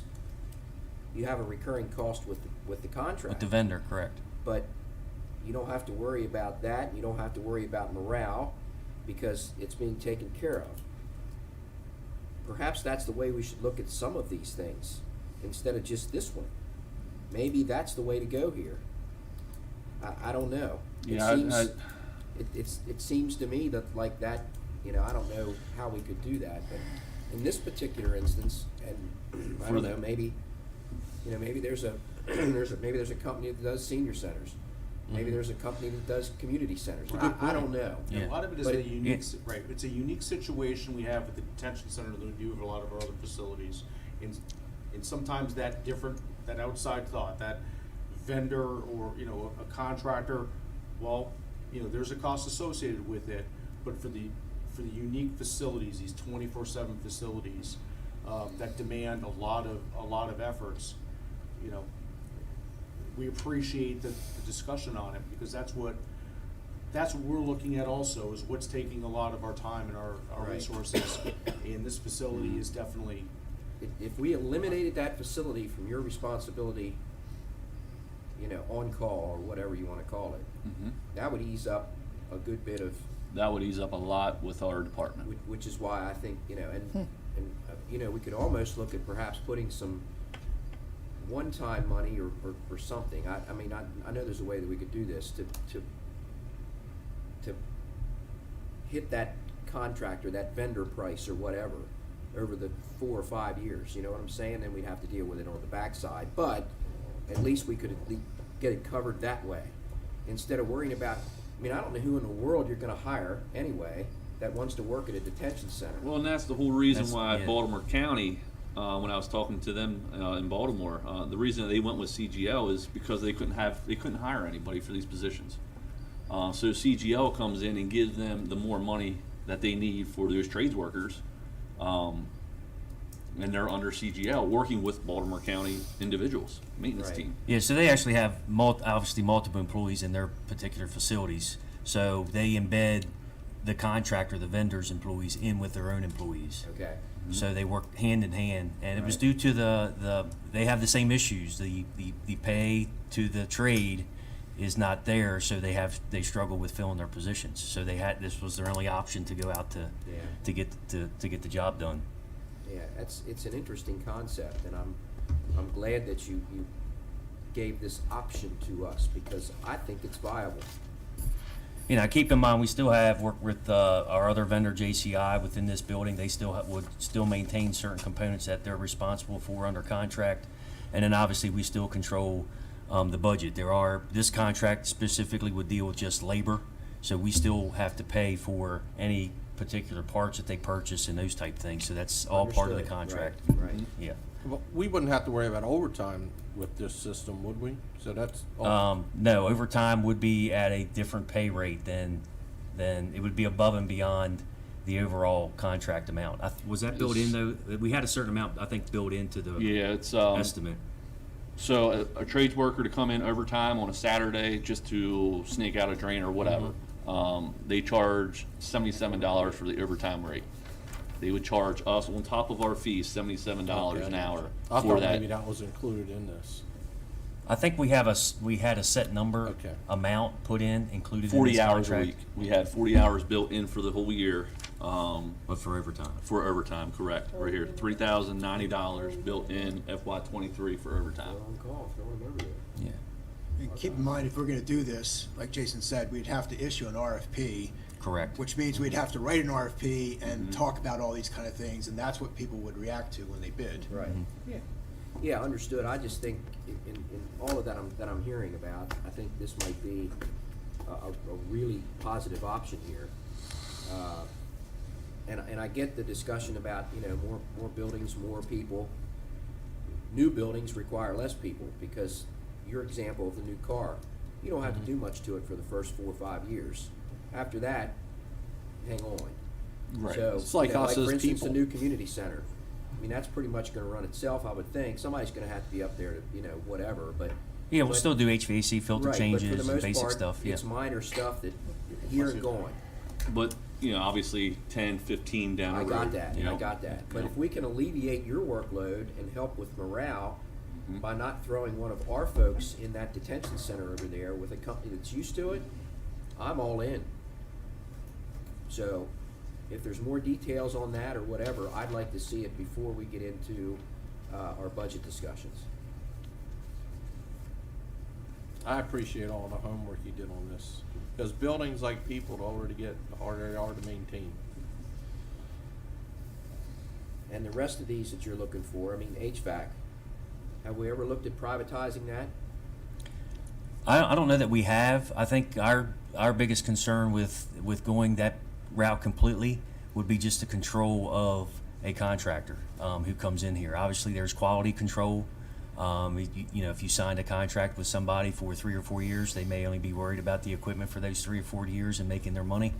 Our goal is to have quality assets that we maintain properly in accordance with a set industry schedule, and we have our people maintain them at that standard that we know is gonna be performed. Yeah, I get that, but when it comes to rates of pay and all of that, man, I'll tell you what, it's tough out there trying to get an HVAC technician to work at the rates that we wanna pay, as opposed to, you know, the Jason Green Inc. or whatever it is, you Yeah, know? and one So thing- I'm yeah. throwing it out there because, I mean, I have no intention to do any type of that within the Bureau.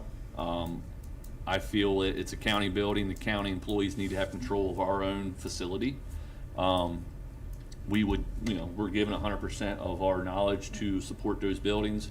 Contractor comes in, just say for the libraries, well, now we're gonna have to maintain that contractor, meet them on site, run them through the building, make sure they're following through their program. So it's just not as easy as contracting out and forget it and be done with it. Right, I mean, there's right. still resources on our side that we're gonna have to maintain those contracts. Yeah. And make sure, Yeah, but it's developing that relationship. I mean, it's kind of like having a property manager, you know, for, you know, an apartment complex. I own, you know, a dozen apartment complexes in an area. Mhm.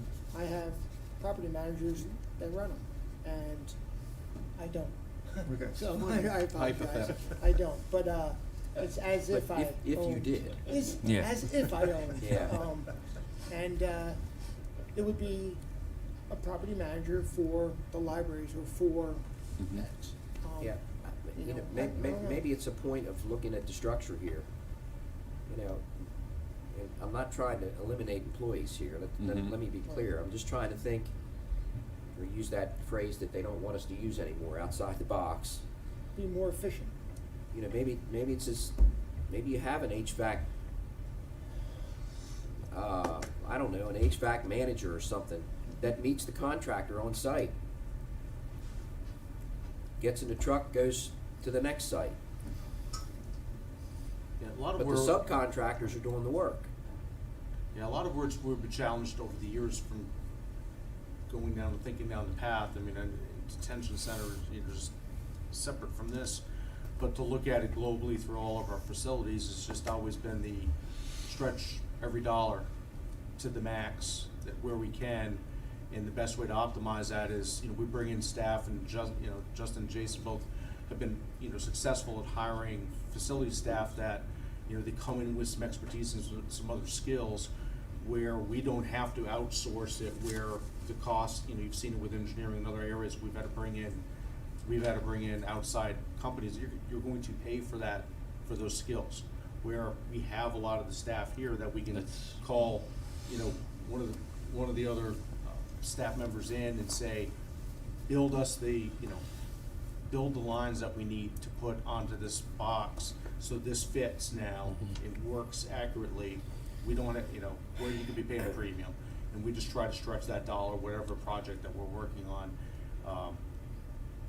You know, Yeah, but it's I- something we can look at, it's Yeah. just, I get all it's that, those but costs. I think we're to the point here with the Siegel and everything else that we're doing, that we've gotta really look at a different way of doing things. That's where I am with this. Yeah. And the same old isn't working. Because I'm here to tell you that while I would love to hire all these employees, I'm just not exactly sure where all this money's coming from to hire these employees. So perhaps maybe, like the detention center, we need to think, all right, well, let's throw a little money at that. Contractor comes in, now you're freed up a little bit. HVAC, you get a problem, you're freeing up a little bit. I don't know, it just, we don't have a press in the basement. We're gonna have to pay for it one way or the other. You're I paying for know, the contract, I and you're know. paying for the employees, so Yeah. I mean, I know, but it just seems to me like, you know, that might be something to look at. Let's That's see all. I what- like the detention let's see center what the idea. Siegel study says. Different options, different ways Yeah, of doing it. there are different Yeah. options. Leave it up to your discretion, as you see these things, if you see No. other. No, that's not how it's No. done. Hold, Yeah. let We me make finish my decisions. sentence, please. Go ahead. Not even let me talk. Sorry.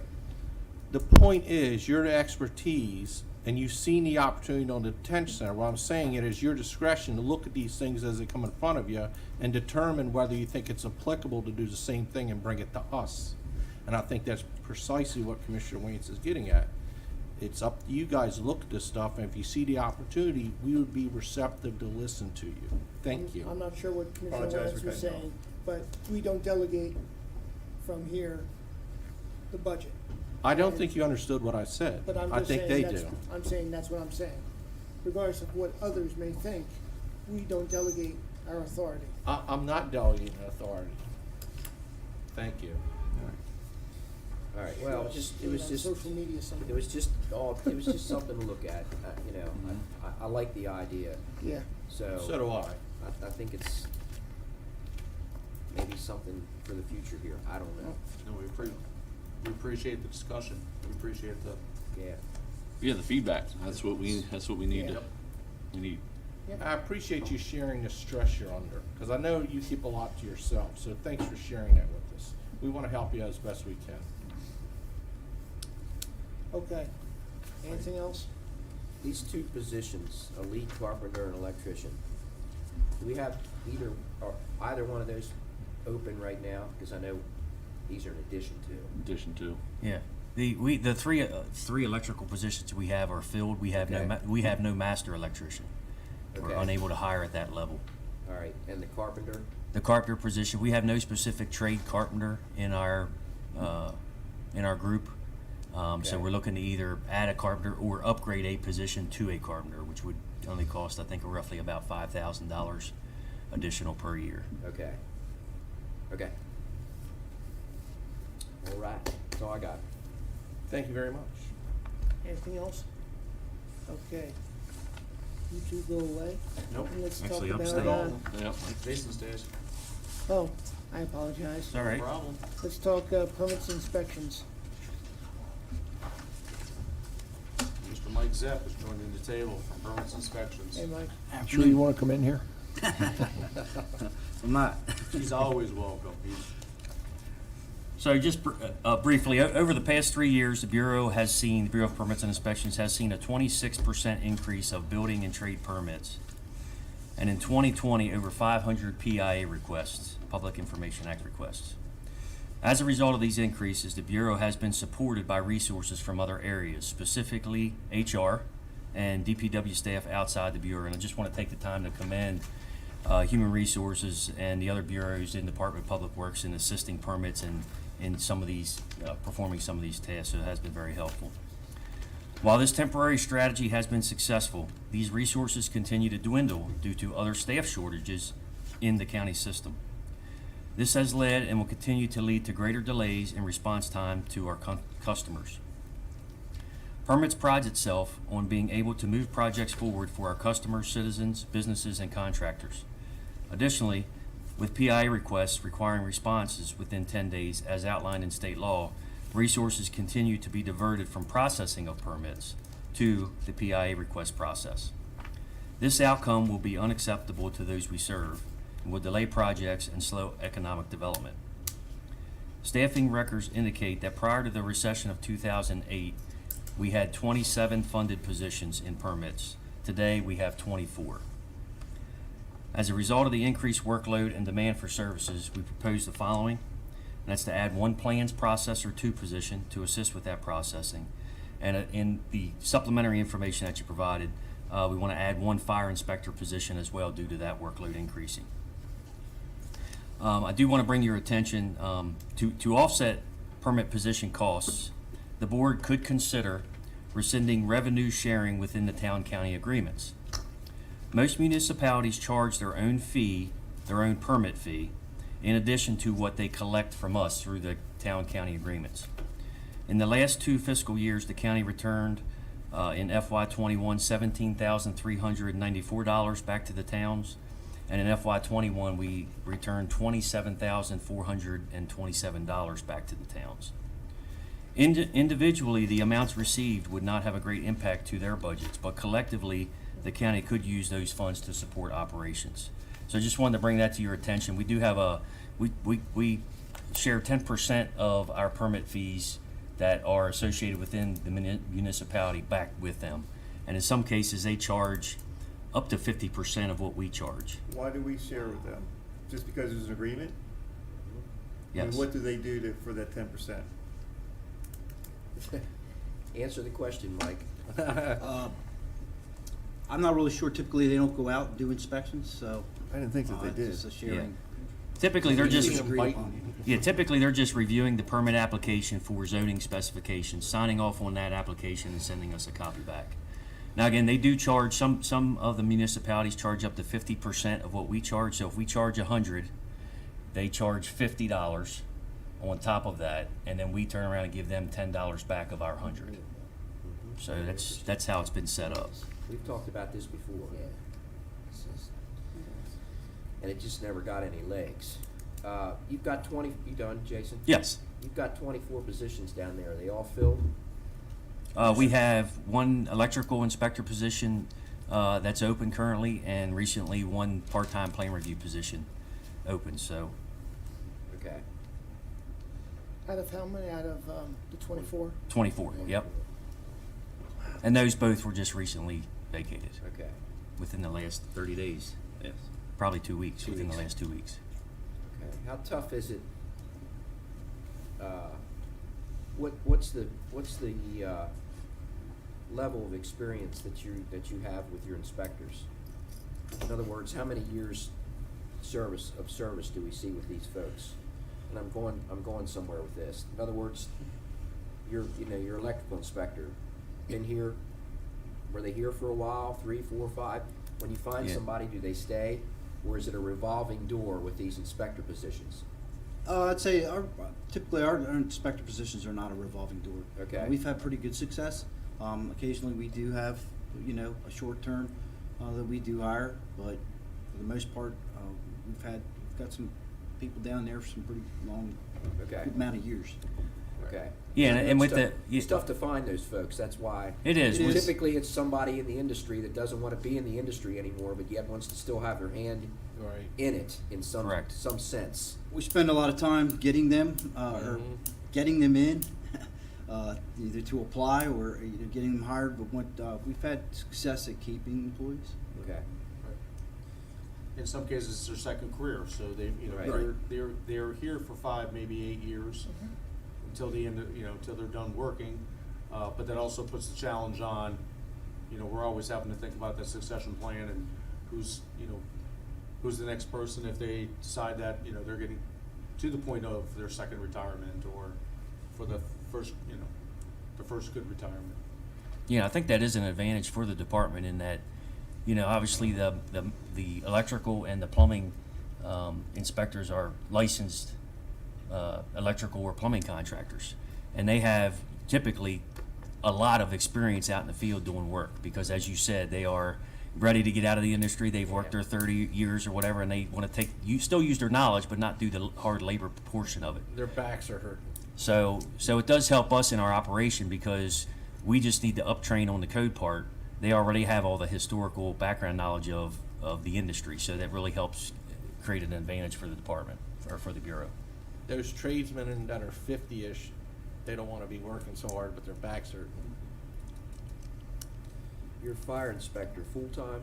Yes. You need 2 full-time ones? Could you Yes. do it? Could you do full-time and a part-time? Could you? Well, that's possible to explore and consider. Looking for a job? But Okay. it's with He the used to do staying that. part-time,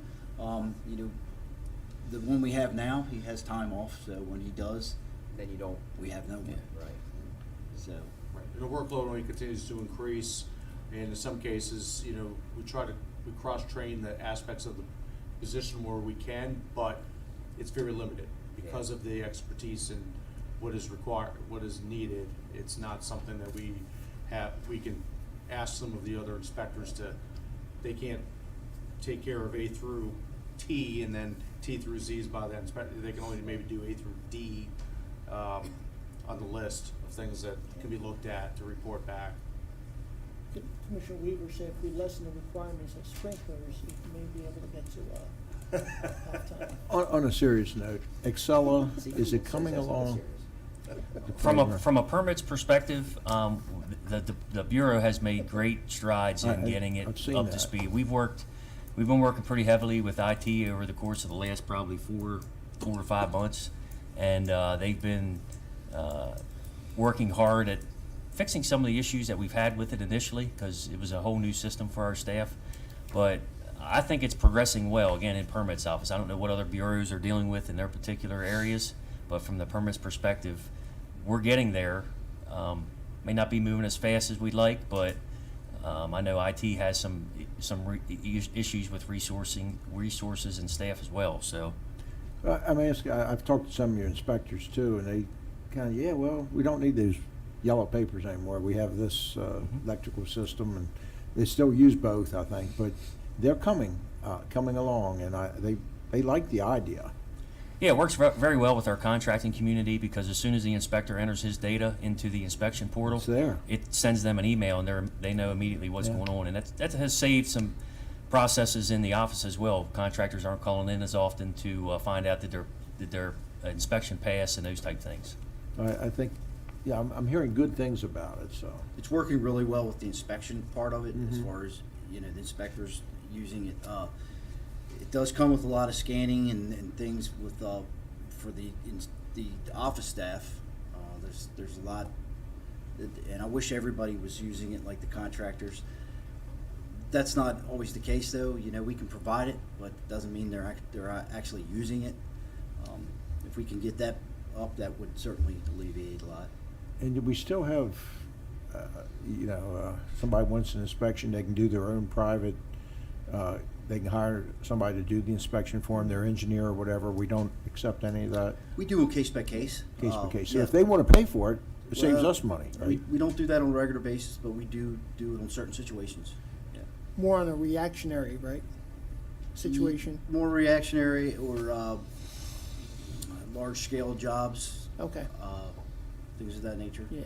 I mean, it's got some downfalls to it, but Yeah. Mhm. I just, it saves manpower, the way I'm Yeah. looking at it or something, or video inspections. But we have accountability.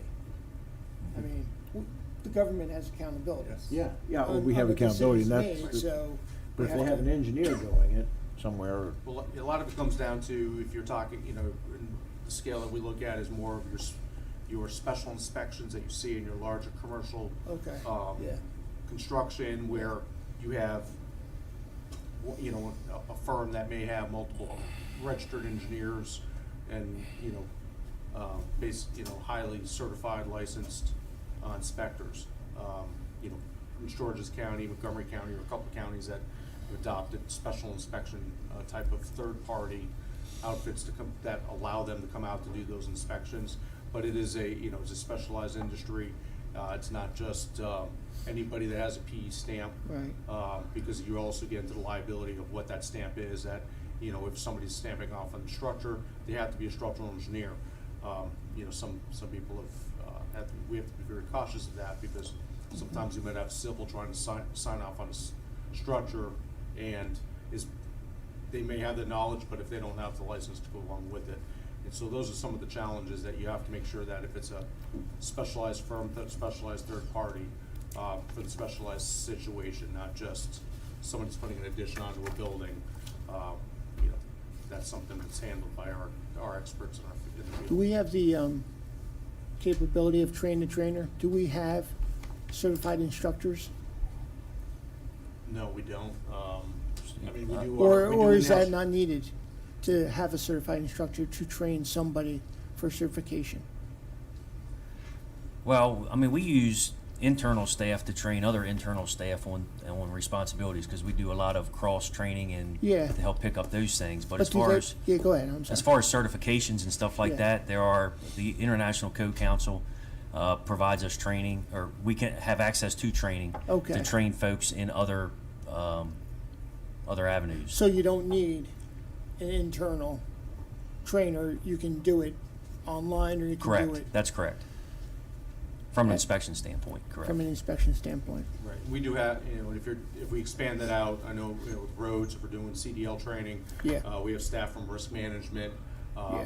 We continue to, same thing, we have a county of ones, but we have one person that works for Cecilia Yeah. that does the certifications and licensing and training for us while they're trying to oversee all aspects of, Cecilia, the two in risk management, trying to oversee all of the entire county, for that. But they perform the CPR training, perform our, CDL training, and would love that to be expanded, but it's also, time that, to be spread out throughout all the departments. Okay. Any further comments, discussion? I think you should come before us soon about these, giving the money back to the towns for the inspection stuff. Give us some information on that, and have a presentation, because if we're giving money back to them for no real reason, maybe, if the only reason we're doing it because we've always done it, maybe it's time to stop doing that. But isn't that piece of other dollars that were given to the towns? It's part of it, yeah, it's I a mean, part of it. because wasn't there, Ted? It's not connected to the revenue sharing. Okay, maybe that's what, okay. The revenue sharing is the big thing, but there's a lot of other little stuff in the agreements. Because you were talking to us the other day about, funds. Maybe that's what it was the revenue sharing? Yeah, you approved the Westminster Right. check just recently. Okay. So, But this is not that. Yeah. the big Okay, dollar yeah. amount is just the revenue sharing, which is what we have instead of a tax rebate or a tax differential. Okay, But then there are other pieces that are in the agreement, but they're not, sound like Okay. it's part of that thing. okay. Yeah, I think it's time to look at this. I don't know if you guys agree, but. Yeah, Yeah, I'd like to take a look at it. You pretty much gave us the numbers, but every little bit helps. Yep. Right. And if it's really, I don't know what it's accomplishing, other than putting a little bit more in the coffers for them, but yet we do everything else. We do it all. We do all the inspections and the re-inspections and whatever. So I'm not sure, is it just a administrative fee or something? I don't know what that is. That was a lot of good information today. Okay. Appreciate your time and the opportunity to come before you and talk about these challenges that we have, so. It's appreciated. Yeah, thank you all very much. We need to hear that. It's also good for the public to hear this as well. Great, well, thank you all very much, really Thank do. you. Thank you. Appreciate your time, we know it's valuable. All right. Any final comments? Ted? Nope. Okay, Thursday, we start open session 09. I need a motion to adjourn. Motion to adjourn. Anybody want a Second, second? sorry. Okay. I got a motion, I got a second. We're gonna sit here for a while. Aye. All in favor? Aye. Aye.